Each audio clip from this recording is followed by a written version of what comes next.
Hi friends, இது உங்கள் ஸ்நேகிதி. இந்த வீடியோவில் நம்ம பார்க்க போகிற ரெசிபி பாவக்காய் ஃப்ரை. பாவக்காய் ஃப்ரை அப்படின்னு நான் சொன்னோன்னே எண்ணெயில் போட்டு பொரிச்சு எடுக்கிற அந்த யூஷுவல் மெத்தட்னு நினைக்காதீங்க. இது எண்ணெய் ரொம்ப கம்மியாக ஹெல்த்தியான மெத்தடில், அதே சமயத்தில் அந்த கசப்பு இல்லாமல் எப்படி சூப்பராக டேஸ்ட்டாக பண்ணுறது அப்படிங்கிறத பார்க்க போகிறோம். ஸோ இந்த பாவக்காய் ஃப்ரை பண்ணுறதுக்கு நான் வந்து பாவக்காவை இந்த மாதிரி ரவுண்ட் ஷேப்ஸில் கட் பண்ணி வச்சுருக்கேன்.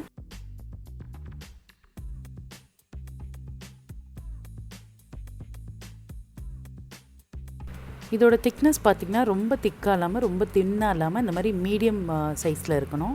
ஸோ இது மாதிரி கட் பண்ணி வச்சுக்கோங்க. இது வந்து விதை இல்லாமல் இருக்கும்போது நம்ம இந்த மாதிரி ஃபுல்லாகவே கட் பண்ணி வச்சுக்கலாம். நடுவில் இருக்க அந்த போர்ஷனை நீக்க வேண்டாம். ஆனால் அதே சமயம் இது வந்து கொஞ்சம் முத்தலாக இருந்து விதையாக இருக்கும்போது நம்ம வந்து அந்த விதைங்களை மட்டும் நம்ம ரிமூவ் பண்ணிக்கணும்.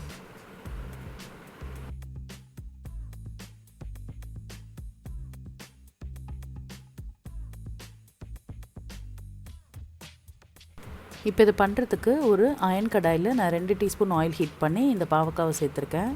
இப்போ இதில் வந்து வேறு எதுவுமே நான் ஆட் பண்ணல. இது ஜஸ்ட்டு கொஞ்சம் நேரம் இந்த பாவக்காய் வந்து வதங்க விட போகிறேன்.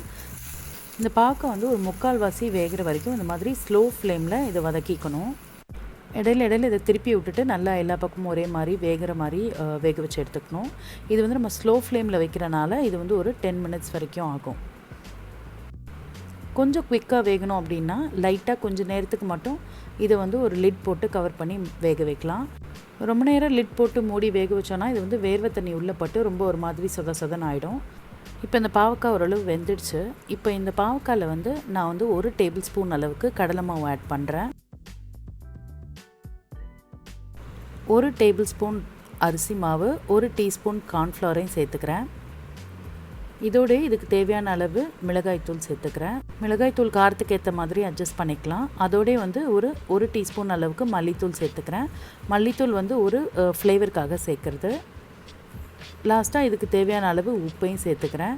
இது எல்லாத்தையும் சேர்த்து நல்லா மிக்ஸ் பண்ணிக்கணும். இது வந்து கொஞ்சம் பிளெண்ட் ஆகிறதுக்கு ஒரு டீஸ்பூன் அளவுக்கு ஆயில் வந்து இதில் சேர்த்துக்கலாம்.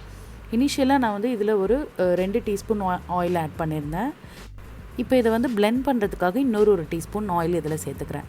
ஸோ மொத்தத்துலேயே வந்து 3 டீஸ்பூன்ஸ் ஆஃப் ஆயிலே வந்து நம்ம அந்த ஃப்ரையை சூப்பராக செஞ்சிடலாம்.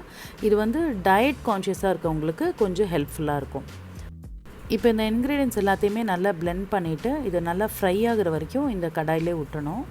இந்த ஃப்ரை பார்த்திங்கன்னா வந்து நம்ம அயன் கடாயில் பண்ணால் தான் இந்த மாதிரி ஒரு கிறிஸ்பி இது வரும். இல்லைனா வந்து அந்தளவுக்கு டேஸ்டியாக இருக்காது, கிறிஸ்பியாகவும் இருக்காது.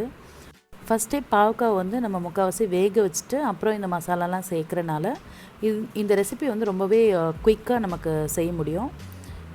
ப்ளஸ் அதோடு கூட இது கம்மியான ஆயிலே வந்து ரொம்ப கிறிஸ்பியான மெத்தடில் பண்ணிடலாம். இங்கே பாருங்கள், இது ரொம்ப பர்ஃபெக்டான ரோஸ்ட்டுக்கு வந்து இப்போ ரெடி ஆகிடுச்சு. ஸோ இப்போ இதை வந்து நம்ம ஸ்டவ்லேருந்து ரிமூவ் பண்ணிடலாம். சர்விங்க்கு ரெடி ஆகிடுச்சு. ஸோ இந்த method of quick and healthy way of பாவக்காய் ஃப்ரை வந்து நீங்களும் ட்ரை பண்ணி பாருங்கள். ட்ரை பண்ணிவிட்டு ரெசிபி எப்படி இருந்ததுன்றதை உங்கள் கமெண்ட்ஸை என்னோட ஷேர் பண்ணுங்கள். இந்த ரெசிபி உங்களுக்கு பிடிச்சிருந்ததுன்னா இந்த வீடியோவுக்கு ஒரு லைக் கொடுங்க. இன்னும் இந்த சேனலை சப்ஸ்கிரைப் பண்ணாதவங்க சப்ஸ்கிரைப் பண்ணிவிட்டு பக்கத்தில் உள்ள பெல் ஐக்கனை கிளிக் பண்ணி வச்சுக்கோங்க. இன்னும் நிறைய இன்ட்ரெஸ்டிங் வீடியோஸ் உங்களுக்காக காத்துட்ருக்கு.